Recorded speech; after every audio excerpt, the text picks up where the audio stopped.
average kindergarten class is the reason that our decline from last year to this year, which is coming up on a future screen, when we get to the actual revenue limit form, we're only down about 116 ADA overall in funding on the natural besides the charter from last year to this year. That number, absent that kindergarten bump, would have been substantially higher. We had been averaging quite a bit more than that, and it basically just lessened the decline because we had that bump last year. Is transitional kindergarten factored into future years? Transitional kindergarten, basically, for the purposes of our projections, allows us to stay flat because what transitional K does is the students who are in transitional K are the ones who would have been our regular kindergarten students if we had been on the regular calendar. So to the extent that we keep them, we basically didn't have to do a 1/12, 2/12, 3/12 drop of kindergarten in our projections. And so right now, it hasn't caused a significant decline nor a significant increase. We're kind of floating about the same. And we'll see a little bit more how that plays out this year when we get to P2, because we'll be able to check what jump we had from kinder to first versus TK to K. This will be our first rollout to see how things will work out when we move forward as that works out, because in theory the first grade class will be a little bit smaller going forward as well, as those students have an extra grade. But at this point it hasn't caused a significant bump in the numbers from where we were in our previous projections. Overall revenue limit is raw dollars. Once you multiply those two things out, our units of ADA and our dollars per student, you can see 2012-13, our current year, is down about 5 from the end. It's the second lowest number that you see on there. We're actually projecting now with a 0 COLA for next year. Next year will actually be the bottoming out point. And then if COLAs are funded into the future, then we start to bounce back up again. But we will not get back to the revenue in dollars we were earning back in 04-05 until sometime after 16-17, probably somewhere in the realm of 17-18. And that is if we have no more suspensions of the COLA. And at this point, I can't guarantee that. We've been suspending COLA. This will be next year. This year was our 5th consecutive year. Next year now, in the new budget projection, will be the 6th consecutive year without a COLA. Overall, our unrestricted general fund revenue is about $191 million prior to the contribution to the restricted general fund. The overwhelming majority of it is the revenue limit, or our per ADA funding that we receive for our students, about $153 million. Our next biggest is our other state revenue, just shy of $33 million. On the unrestricted side, that consists of the Tier 3 categorical programs, as well as the lottery and certain other non-revenue limit revenue that comes from the state. The other local revenue includes in that number of the other local revenue are the CSI credits. When someone was asking about, do we have the CSI credits built in? We do. $3 million is currently projected in the budget under other local revenue for the CSI credits.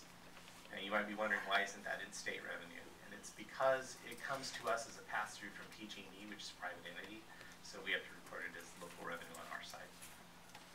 And then our net contribution to the restricted general fund, that's calculated by how much we do as a contribution to programs minus what the general fund gets back in indirect costs, is about $43.5 million, leaving net available revenue of $147.8 million. Could we go back? Sure. Please.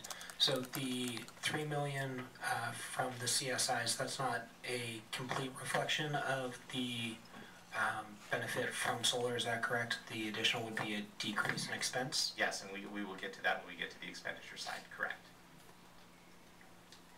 And so our overall revenue is again about $191.3 million, of which 80%, just over 80% is the revenue limit.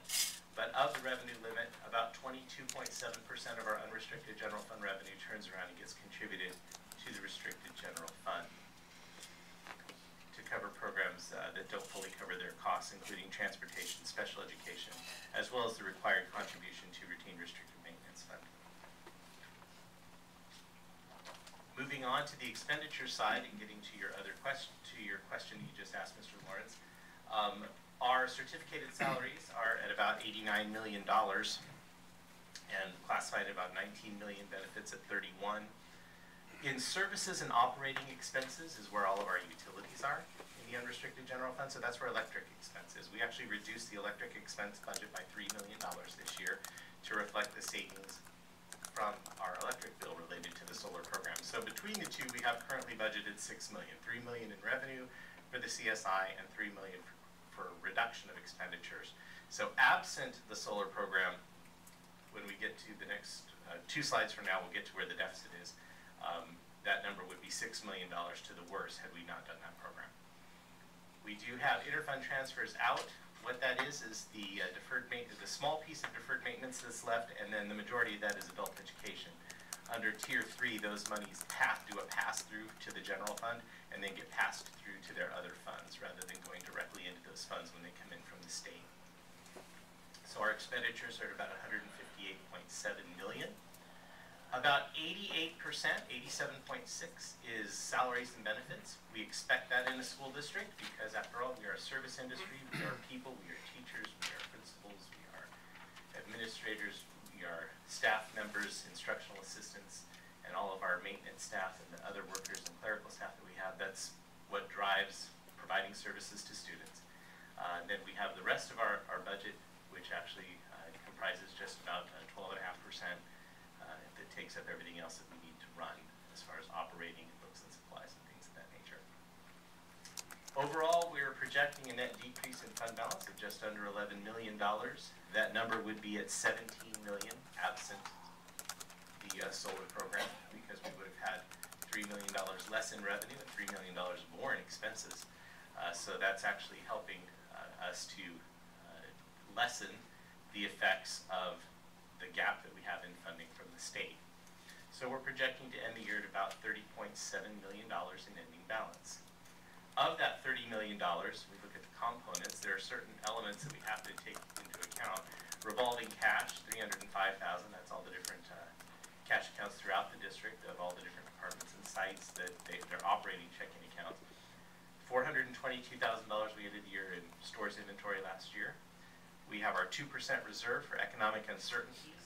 As I mentioned, that number, that 5.8 or just shy of 6 million bumps up to just shy of 9 if we drop under 30,000 units of ADA, so that reservation will have to go up. Right now it looks like in 15, 16.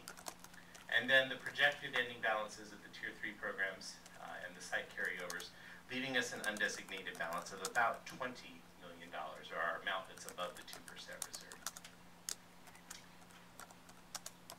Moving forward to the restricted general fund, or our categorical programs. 2 of our categorical programs actually receive revenue limit money because they are educating students at Community Day and special education. The ADA that those students generate, they generate ADA like any other student, but it gets funneled directly into the programs that they are educated under. And so it shows as a transfer from unrestricted over to restricted side on revenue limit. We have about $32.5 million in projected federal revenue and $36.3 in other state revenue. The federal revenue is basically your title programs, Title I, II, III, IV, and V. And then our other state revenue, the biggest drivers in other state revenue right now, because most of them have been Tier 3, are economic impact aid, both for state compensatory education and for limited English proficiency. And then we also have all of the California Partnership Academies that Mr. Moroz was speaking about earlier. Those are part of other state revenue as well. Our other local revenue on the categorical side includes all of the other different grants that we receive locally, as well as the athletics program is included in other restricted local. And then our contribution from the unrestricted general fund into the categorical programs of about 46.5. So total revenue is at 131.1 on the restricted side and